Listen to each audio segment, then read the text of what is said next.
امام ابن رجب حنبلی نے اپنی کتاب لطائف المعارف فیما لمواسم العام من الوظائف کے اندر ذکر کیا ہے کہ عاشورہ کے روزے کے حوالے سے نبی کریم صلی اللہ تعالیٰ علیہ وسلم کے 4 معمول رہے ہیں، جن میں سے آپ کا پہلا معمول مکی زندگی کا تھا کہ آپ نے مکی زندگی میں خود روزہ رکھا اور کسی کو روزے کا حکم نہیں دیا۔ عاشورہ کے حوالے سے آپ کا دوسرا عمل مدنی زندگی کے ابتدائی ایام کا ہے کہ جس میں آپ نے روزہ رکھا اور صحابہ کو بھی روزہ رکھنے کا حکم دیا۔ عاشورہ کے حوالے سے آپ کا تیسرا عمل ماہ رمضان المبارک کے روزوں کی فرضیت کے بعد کا ہے کہ جب رمضان کے روزے فرض ہو گئے تو آپ نے اعلان فرمایا کہ من شاء فلیصمہ ومن شاء فلیفطر، جو چاہے عاشورہ کا روزہ رکھے اور جو چاہے عاشورہ کا روزہ ترک کر دے۔ لیکن آپ نے بذات خود عاشورہ کا روزہ رکھا اور اس کی فضیلت بھی بیان فرمائی کہ احتسب علی اللہ ان یکفر السنۃ التی قبلہ، کہ جو عاشورہ کا روزہ رکھے گا اللہ کی ذات سے مجھے امید ہے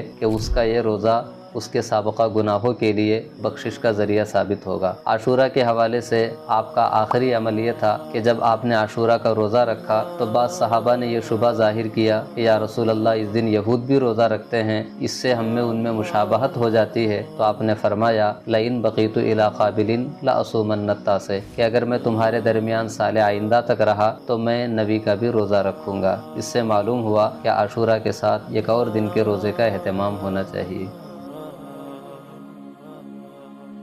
امام ابن رجب حنبلی نے اپنی کتاب لطائف المعارف فیما لمواسم العام من الوظائف کے اندر ذکر کیا ہے کہ عاشورہ کے روزے کے حوالے سے نبی کریم صلی اللہ تعالیٰ علیہ وسلم کے 4 معمول رہے ہیں، جن میں سے آپ کا پہلا معمول مکی زندگی کا تھا کہ آپ نے مکی زندگی میں خود روزہ رکھا اور کسی کو روزے کا حکم نہیں دیا۔ عاشورہ کے حوالے سے آپ کا دوسرا عمل مدنی زندگی کے ابتدائی ایام کا ہے کہ جس میں آپ نے روزہ رکھا اور صحابہ کو بھی روزہ رکھنے کا حکم دیا۔ عاشورہ کے حوالے سے آپ کا تیسرا عمل ماہ رمضان المبارک کے روزوں کی فرضیت کے بعد کا ہے کہ جب رمضان کے روزے فرض ہو گئے تو آپ نے اعلان فرمایا کہ من شاء فلیصمہ ومن شاء فلیفطر، جو چاہے عاشورہ کا روزہ رکھے اور جو چاہے عاشورہ کا روزہ ترک کر دے۔ لیکن آپ نے بذات خود عاشورہ کا روزہ رکھا اور اس کی فضیلت بھی بیان فرمائی کہ احتسب علی اللہ ان یکفر السنۃ التی قبلہ، کہ جو عاشورہ کا روزہ رکھے گا اللہ کی ذات سے مجھے امید ہے کہ اس کا یہ روزہ